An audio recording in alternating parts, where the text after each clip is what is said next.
Hello there, welcome to the Football Bloc. My name's Brent, and today we're going to look back at my predictions for the 2023 Gold Cup Semifinals. So if that sounds interesting, then let's hop right into it.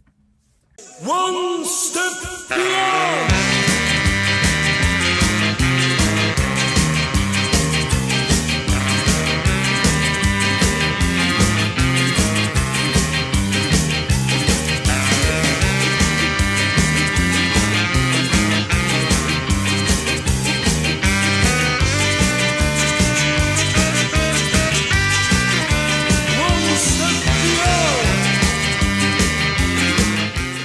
So the Gold Cup 2023 semifinals has come to a close.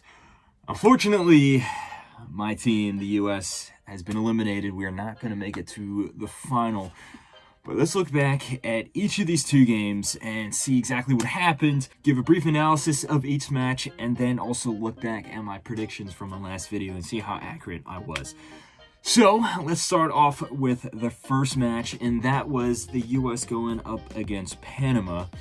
I think both these teams had somewhat similar paths to the final in the sense that they're both playing well, they're both on the front foot, they were the favorites in each of their matches here. The U.S., obviously the host nation, had some good performances in the group stage against smaller teams like St. Kitts and Nevis, as well as Trinidad and Tobago, two crushing 6-0 victories there. The first game of the tournament, they struggled a little bit with a 1-1 draw with Jamaica, but again, both these teams were trying to figure themselves out as well as figure out their opponents. In the knockout stage, the U.S., I think, kind of had a culture shock where they went up against Canada, who, granted, are not the, full of their starters. There was many starters on the team, but it wasn't full of their starters. And they struggled a bit. This team, the U.S. team, which is basically a C team, there was some visible flaws in the team. They came away with a 2-2 draw, and they eventually won on penalties, which I think was a fair result because I think the U.S. was the better team on paper, and I think they were a better team overall throughout the match, but they did make some very clear mistakes as well that always let Canada have a chance. So I think a win on penalties was fair. On the flip side, you have Panama, who, and I've said this before in the last video, I think just in terms of team performance, I think Panama, you can make a serious argument that Panama is probably the best team in the tournament so far. I think that's a very good argument. It's between them and Mexico, considering Mexico just beat Jamaica in the manner they beat Jamaica. It's definitely between those two teams. But, Panama was in a much tougher group. Their first match was against Costa Rica, historically one of the best teams in North America. They had a very dominant win. A 2-1 win on paper doesn't look that, strong, but it was a very dominant win. Similarly, in the next match against Martinique, they also won 2-1. And then in the third match, a game that was insignificant for Panama because they already topped the group and they already went through, they played a bunch of their bench guys, and they still denied El Salvador from winning. They tied 2-2 in a match that El Salvador was desperately trying to win. And then, in one of the best individual team performances of any team throughout the entirety of the 2023 Gold Cup, Panama completely blew apart Qatar 4-0 in the last round there, leading them to this point here. Now, the way that this match started out, I think that both teams, and I predicted that this would happen, both teams don't really, for lack of a better term, they don't really pay much attention to defense. They're both attack-heavy teams, and we saw that as 30 seconds in, Cade Cowell almost scored. He had a shot that just nicked the post. And Cade Cowell started this match, as did Brandon Vasquez, which I think was ultimately, a very reasonable decision from BJ Callahan, the manager, because of how impactful they were off the bench against Canada and then also in the matches in the group stage. But I don't know, something about these two players, I don't think they had a bad game, but it seems like maybe this is just in this specific tournament, but they were much more impactful coming off the bench. Now, like I said, it was back and forth either way. Immediately after the U.S. had that chance, Panama had another chance going the other way, and that's how it was the entire half, back and forth. And I think that I watched this game on Fox Sports, and at halftime, the Fox Sports pundits were chastising this team, saying it was a terrible performance, that Panama was completely outplaying the U.S. And while Panama did have much more possession, I think they were being a little too harsh. I think the U.S. was playing fine. It was pretty even. I think it was dead even. And then heading into the second half, I thought that the U.S. actually gained control of the match. I think they had much more chances. There was some clear chances that the U.S. really should have put away, some clear headers and things like that. But Panama was a constant danger throughout the entirety of this match. You had guys like Barcenas or Andrade on the wing sending in the balls to Fajardo in the middle. You also had guys like Quintero popping up, very dangerous players. And even though they're not a defense first team, I think their defense did a good enough job against the U.S., even if we should have put away some of those chances that we created. And then the match was tied 0-0, very close. I mean, there was some close chances at the very end. I'm talking like 90 plus. I think Panama had some really close calls that were, for example, they did score, but it was rightfully called out for being offside. Go into extra time, and there was a massive mistake at the back.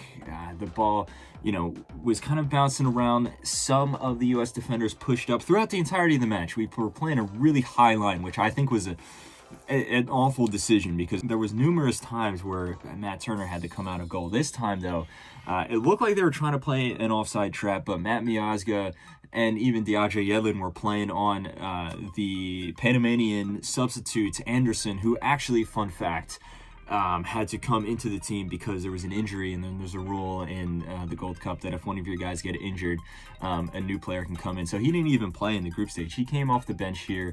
Half the defense for the U.S. was pushed up, the other half would drop back. Massive gap at the back. Ball over the top. Matt Turner comes flying out of goal because he has to do it. It's fight or flight. And he misses the ball, and then it's a wide open net. Anderson scores 1-0. Panama is leading 1-0 into extra time. And then at that moment, I thought that the U.S. was down and out. I thought, Panama scored in extra time. We realistically don't have that much chance left. Our most dangerous guys throughout this entire tournament, Brandon Vasquez and Cade Cowell, are not even on the pitch. So I thought that was it, but credit to the U.S. They never gave up. They really stuck in there. Even a guy like, say, Jordan Morris, who I think probably shouldn't be in the team. I think he probably should not be in the U.S. National team any longer.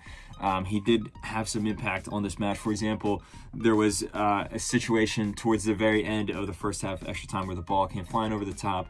Jordan Morris won a really good header, really strong header. He set up Jesus Fajeda, who had an absolutely beautiful volley. He hit it on the turn, went right into the lower bottom corner, looping strike. Very, very nice goal. One of the goals of the tournament there. And it was tied 1-1. Now, I think the U.S. probably should have went for it. And at that point, though, both teams were really tired, especially heading into the second half of extra time. A lot of guys were cramping up. A lot of guys were getting injured. It went to penalties, just like it did in the last match. But unfortunately, this time here, Jesus Fajeda, who was cramping up at the end, he missed his penalty. And then it went to sudden death because it was tied after one of the Panamanian players had his penalty saved by Matt Turner. Christian Roldan missed his penalty, and I think it just goes to show, what is Christian Roldan doing in this team? This team is supposed to be trying to figure out who is good enough to be in the World Cup squad, especially when you have guys that are, coming up through the youth system, or guys that are maybe on the fringe. We know what Christian Roldan can do. I know, no disrespect to the guy, but we know that he is not quality enough to be in the U.S. national team. And I think that just goes to show failure on the U.S. Soccer Federation's part. We go out of this tournament because of that missed penalty from Christian Roldan. Not to mention, throughout the entirety of the match and throughout the entirety of the tournament, I always ask, what do you expect from this team? These are guys that are either, 18 or 19 years old, or if they're older, they're on the fringe, they're bench warmers. So you have a bunch of youth players and bench warmers. What do you expect? You really expect us to go out and win the tournaments? We did that in 2021, yes. We got really lucky at times. It was Matt Turner and Miles Robinson were bailing us out of those games. Like, that game against Mexico in the final, I think, was back and forth. But in the quarterfinal against Qatar in 2021, Qatar, a team that's not even from CONCACAF, came in and outplayed us on our own home turf. And if it wasn't for that missed penalty from Hassan El Haidos, Qatar would have been going into the final in 2021. So I don't understand what you're expecting. Like, yes, people are going to be criticizing this team, and obviously there's lots of things that you can criticize here, but what do you expect when you have a team full of teenagers and bench warmers? But that being said, all credit to Panama. Like I said, it's between them and Mexico to be the best team in this tournament, which is very fitting that they are both in the final. Panama never gave up this entirety of this match, as well as through the entirety of this tournament here. Now let's look on to the other semifinal. After this match, we had Mexico going up against Jamaica. Mexico had, going into this tournament, a very rocky situation. Obviously, there was a lot of questions being asked about this team, and rightfully so, because they have been dethroned as the king of CONCACAF. Their team is not as talented as the U.S. For the first time in history, the U.S. has a much more talented squad than Mexico here. A new manager came in, Jimmy Lozano came in, tried to reshuffle the squad. They're going into this tournament with most of an A squad, but not exactly full of all their starters. They had two very convincing wins against Honduras and then against Haiti. And then they did lose 1-0 to Qatar, which raised a little bit of red flags. But they responded with a relatively routine win over Costa Rica in the quarterfinals to lead them to this point here. Similarly, Jamaica is a team heading into this tournament with, I think, different expectations. There's never been the amount of expectations on this Jamaican team before because of how talented their team is on paper, especially when you look at the attack. You have guys like Mikel Antonio, Leon Bailey, Damari Gray, Bobby Reed, Premier League players, they're Premier League talents. They started off the tournament with a rocky 1-1 draw against the U.S. As I said before, talking about with the U.S., it was a game that Jamaica played well at times, then they didn't, similar with the U.S., but then they followed that up with very lopsided wins against both St. Kitts and Nevis as well as Trinidad and Tobago. In the quarterfinals, they went up against Guatemala, a team that outperformed their expectations here, that defensively was a very good team. I think Jamaica did just enough to cross the finish line, leading them to the quarterfinals now. But there's been so much hype around this Jamaican team, saying that, people were looking at Mexico, look at the chaos that was there, but then they're also looking at Canada, how they didn't bring some of their starters, and how the U.S. essentially sent a C squad. Some people were saying that Jamaica was the favorites for this tournament, and I don't think for once throughout this entire tournament that they earned that moniker. Yes, they played well at times. Yes, they earned their spot to the semifinals, but at no point were they the favorites. At no point were they the best team here. And look, this team just lacks cohesion. They have, yes, you can argue that they have the most talented lineup here. You can argue that they have a much more talented lineup than Mexico, especially when you look at a guy like Mikel Antonio, just won the Conference League with West Ham, had a really good season. Or you look at a guy like Leon Bailey, especially just talking about a few years ago, how he utterly lit up the Bundesliga. But these guys just simply don't work together. There's no team cohesion. If anything, the guys that outperformed are the guys that have been with the team for a long time. Andre Blake or Damian Lowe, these guys that aren't of English descent, the guys that have been grown up and come up through the Jamaican system. These are the guys that, if anything, have been the most consistent players throughout this entire tournament. That was on full display here in this match against Mexico. I mean, from the first minute, Jamaica was completely disoriented. Mexico came out swinging. This looked a lot like the match against Honduras, where they just went for it. They were relentless, they were ruthless, and they tore their opponent apart. In the first minute, Henry Martin scores. The ball comes crossing in to the left side and then sent back into the box. There is absolutely no communication between the Jamaican back line. Henry Martin is able to get the ball. He's able to settle it. His first touch isn't even that good. It bounces really far in front of him, and he's able to just leather the ball into the back of the net. No one clears the ball. There's no communication between the center backs, the full backs, the defensive midfielders, anything like that. And then it was just attack after attack after attack from Mexico. They were relentless. They did not stop. And on the break, I mean, Jamaica had a few chances. They had a few chances, but it didn't really amount to anything. Mexico, every time that Jamaica would have a chance, it would get broken up, and then Mexico would completely head in the other direction with a counterattack. And one of those counterattacks led to a very, very silly foul from Damian Lowe. Luis Chavez stepped up, and this guy is dangerous, very dangerous from set pieces, as we saw at the World Cup against Saudi Arabia. He puts this one into the top corner, absolutely no chance for Andre Blake. And then at that moment, I basically said to myself, that's it, it's done. There's no chance for Jamaica.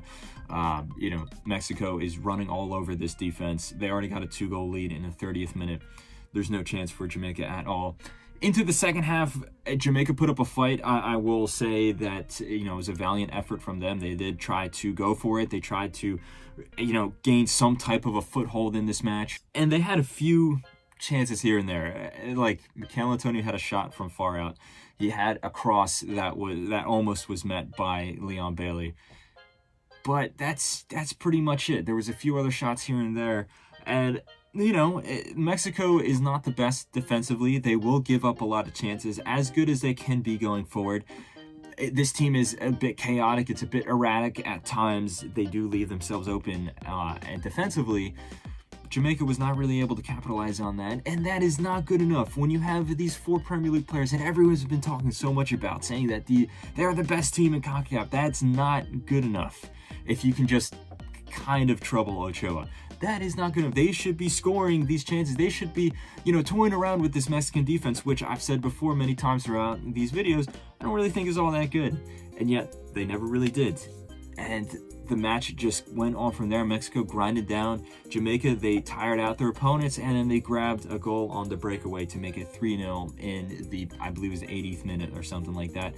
3-0, game over, Mexico to the final. I think Mexico deserved winners here. They completely outplayed Jamaica. And, if you look at this from an objective point of view and just say, okay, you have Jamaica, they made it to the semifinals, decent results, decent run. Jamaica at the last Gold Cup didn't make it to the semifinals.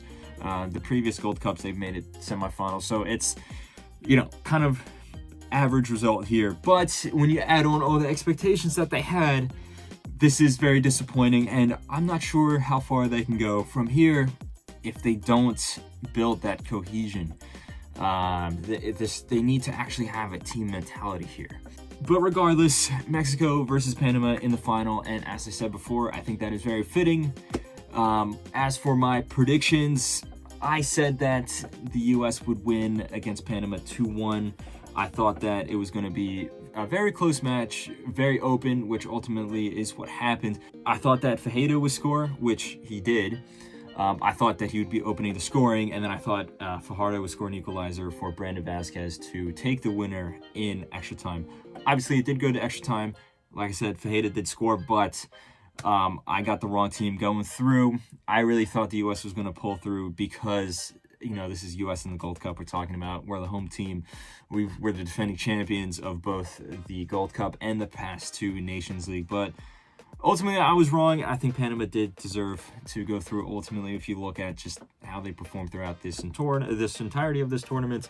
In the other match, I thought that it was going to be really tight between Jamaica and Mexico. I thought that Jamaica was going to really trouble Mexico's defense, but ultimately Mexico would go through after a set-piece goal and being scored by Alvarez with a 1-0 scoreline. Like I said, I got the right team going through. Mexico did eventually get to the final, but this match was not close at all. There was only one clear winner from the first minute. So anyway, guys, let me know how you did, if you had any predictions. Let me know what you think of this final. Are you excited for a Mexico versus Panama final? And let me know what you think of the U.S.'s run. What do you think of this team? Do you really think that the expectations are a little too high to be asking of a team that's full of young guys and fringe players? Also, what do you think of Jamaica's team and their just lack of cohesion? Do you think that it's possible for them to bridge the gap and, eventually win maybe a Nations League or a Gold Cup or something like that? Let me know all your thoughts in the comments below. Don't forget to like and subscribe. Share this video with a friend. But anyway, guys, my name is Brandon. This has been the Football Bloc. Hope you guys have a nice rest of your night. One step beyond.